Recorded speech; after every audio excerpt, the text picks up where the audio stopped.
Hey! What's going on, everybody, and welcome to Weeaboo Wednesday. Weeaboo Wednesday is, of course, just your weekly anime, video game, Japanese news that I take from other websites, filter through my own goofy brain, and bring to you in a simple, audible form. And man, this week we have some crime in the news, and I feel like I kinda have to talk about it. So, the studio Gainax is responsible for quite a few of the very biggest anime in the world, one such being Neon Genesis Evangelion. Now, of course, that was because Hideaki Anno used to work there, and he is no longer there, but let's get further into this. So, essentially, Tomohiro Maki was the representative director of Gainax. He had been working in this position since this October, but he has been with the company since 2015. Now, it has come up in the news that he is allegedly in trouble for sexual assault. Now, this is all still in the early stages, but there was a female voice actress that worked for Gainax who, while she was coming up in her career, Maki decided to groom and potentially even violate. It's been alleged that he took photos of her nude, which was apparently to prepare her for big photo shoots in the future, of which he says he was asked to do, and he also used to give her foot massages, of which he said was because her feet were swollen. So he came up with excuses for both, meaning he's confirming that he did do them. Now, unfortunately, this isn't that big of a surprise to see a big company head taking advantage of younger female talent. This happens all the time. But the fact that it's Gainax really made the news in Japan. Even so much so that the news was reporting that Gainax is the studio behind Evangelion, though even the creator of Evangelion and the director decided that they needed to recuse themselves by speaking out. Hideaki Anno is the creator of Evangelion, and Kazuya Tsurumaki was the director of Evangelion, and they have worked on the series without Mr. Maki. Mr. Maki only joined the company in 2015, and obviously enough, Kara is now the company that takes all of Evangelion and basically owns all the rights to it, and they're the ones that are making anything new of Evangelion. So, they came out and said that they have literally no relationship whatsoever, no acquaintance with this man. They don't know Maki at all. They've basically distanced Kara as much as they can from Gainax because they took that property and decided to go elsewhere. Hideaki Anno has the rights to that with Kara. Kara is now the company that does all of that. So Gainax doesn't have anything to do with Evangelion anymore. And it especially had nothing to do with Evangelion while Maki was working there. Gainax even owes Kara for a huge loan, so there's plenty of bad blood there at this point, and now this makes things even worse. Hilariously enough, a toy importer in Los Angeles was recently arrested for making tons of fake Pokemon merch. Yeah, it would seem that over 500,000 pieces were manufactured, and over $1 million had been made on all of this fake Pokemon, Hello Kitty, and even Super Mario merchandise. This guy's in serious trouble for counterfeiting a registered product like Pokemon, and of course Hello Kitty and Mario are a big deal too, but yeah, apparently he was making bags, toys, trading cards, all kinds of stuff, and he was making a pretty darn good bit of money off of it until they found the warehouses, and now he is going to jail.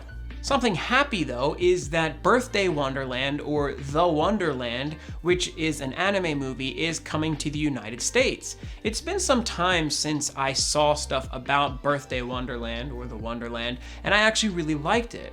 Ilya Kushanov is actually responsible for the character design and other visual arts for this movie, which is great because she does wonderful stuff, and the actual movie is very reminiscent of her style with the way the characters look. I love Ilya's work. She's actually recently worked on the Ghost in the Shell remake that's coming out and all that, but she's a wonderful artist, so I'm glad to see her work in such a big, grand scale. And the movie is actually pretty cool looking. January 31st, 11 Arts is bringing this to the United States, so of course you want to make sure you keep your eyes out for the tickets and make sure you get your requests in now for work, because yeah, it's only going to be a one-night thing. It's going to be Japanese audio with English subtitles, and it's gotten decent reviews from people trying to be like, oh, it's no Ghibli movie, and it's like, shut up.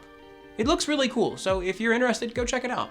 Sentai Filmworks had a GoFundMe going for Kyoto Animations. Obviously enough, Kyoto Animations I've talked about a ton of times here, where they were attacked with an arson and it destroyed their main production studio and all this other stuff. Plenty of people were injured and plenty also were killed in the accident. And thus it sparked a lot of issue and of course tons of people to raise money, of which one company was Sentai Filmworks, which is a United States anime company. And they actually got together and raised over $2 million. So yeah, $2.3 million was raised up, and it's now finally been sent over to Kyoto Animations, and hopefully they can do a lot of good with that money. That is a decent amount of money. So our prayers are still going out to Kyoto Animations, and now all of that money that you guys raised up is going over to them too. So great job. This one's pretty big. I talked about this a while ago, but Trigger is making a new anime, of which it's called BNA, Brand New Animal. And it's an interesting looking little anime, and of course since Trigger's working on it, it's pretty much destined for greatness, right? Well, a new website went up and it's revealed some of the cast as well as a release date for April 2020, so not terribly far away, which is great. They released some more art and of course the story synopsis and all that good stuff, and yeah, the main character is actually a human hybrid like tanuki character.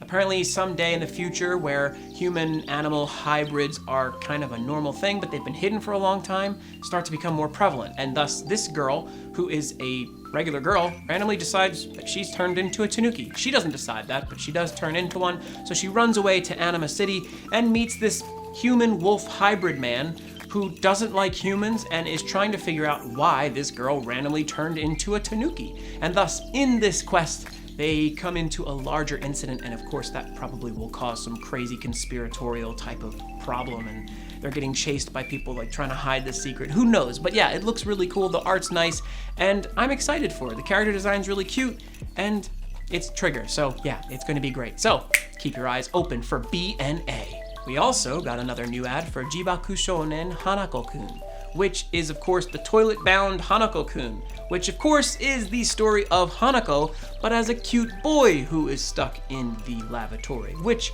I talked about before, looks really cool. The style is super neat, very heavy lines in some places, interesting style choice, and very different looking as far as animation goes, a little choppy even, but still very charming. The characters are really cute, everything's very colorful and vibrant, but still somewhat somber and almost kind of creepy in a way too. It looks really cool, and I'm excited to see this. Of course, they revealed some cast, and they also revealed the opening and ending songs, not the actual videos or anything yet, but of course, the bands and who's gonna do it and what the names are. So, I'm excited for Jibaku Shounen Hanako-kun. This one's pretty crazy. ReZero is getting a second season, and it just kind of came out of the blue. Evidently, they're going to repackage the first season. They're going to edit it, add some additional stuff to it, some new footage, and actually bind it up in a different way, I guess, maybe so that it works better. And it's going to be getting re-released in January, whereas the second season is coming out in April?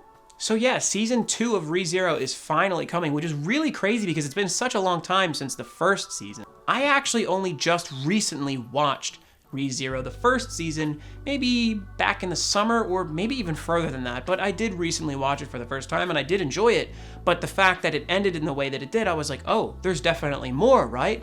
And then it was like, no, there hasn't been anything except for an OVA, which was pretty recent too. So really excited to see more ReZero coming, and hopefully it's really good. Resident Evil 3 Nemesis is getting the treatment that Resident Evil 2 got when they remade that.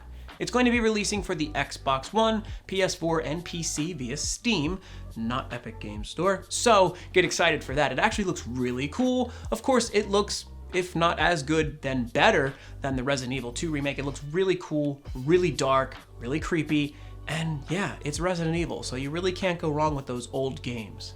Another really cool thing is that it's going to be coming with the Resident Evil Resistance, which is an online game that I actually talked about in a recent Weeaboo Wednesday as well, and that's all coming packaged together. That comes out April 3rd, so make sure you start saving up your money now so you can get that special edition if there is one. Who knows? Probably, right?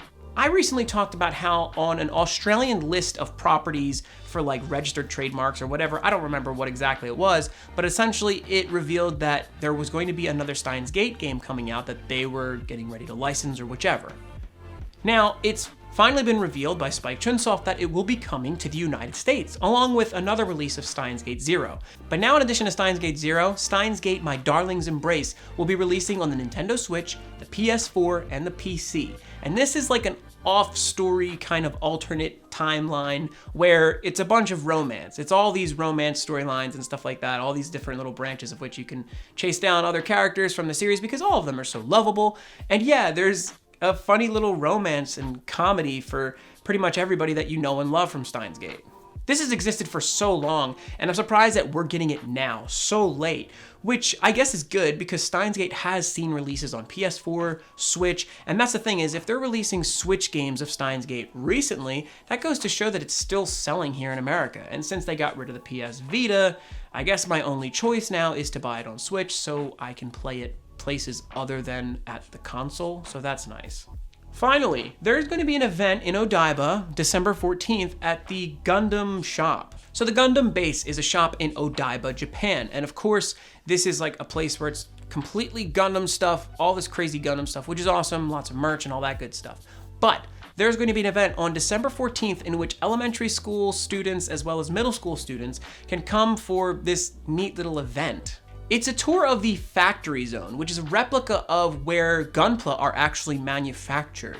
There's going to be a bunch of not very well-known information given to these kids. Lots of insider stuff that isn't very well talked about. And yeah, they're gonna tell these kids about the process of making Gunpla. There's even gonna be like a little quiz for them to do. They're gonna get to work on a little 1/144 scale version of RX-78. And yeah, that's really cool. It's really cool because there's a lot of stuff that's going to be told to these kids that a lot of adults probably don't even know. And they probably won't remember it in enough of a capacity to be able to bring it home. And if they have a newsy parent who wants to make a blog about it, they could replicate the information. So I think it's cool. It's a nice little bit of magic to bring the kids in and show them how Bandai does it. So that's really awesome. There's going to be 2 events one day. So if you're in Japan and you're in Odaiba and you got some kids, take them to this event. It's only gonna be like 14 bucks. It's like 1,500 yen. So that's a pretty fair price for a tour of a replica of the Gundam manufacturers. That's awesome. And that is gonna do it, my friends. Thank you so much for tuning in. I love you so much. And if you wanna see more of these videos, make sure that you like this video because it'll encourage me to make more of them. Comment what your favorite story was, or comment how cool my Nurikabe shirt is. Oh yeah. Or you can just subscribe because I'll make these videos all the time and you can check them out as they come out. And I do enjoy that you guys come and look at them. But thank you so much. I love you. And if you want to help me out, make sure to click this video, even if you saw it. I know I say this every time and it's routine, but I have to say it because it does actually help the channel to do so. So yeah, click that video. And of course, stay tuned for this Friday's figure review. It's going to be a dope one. Love you, Weeaboo. See you next time.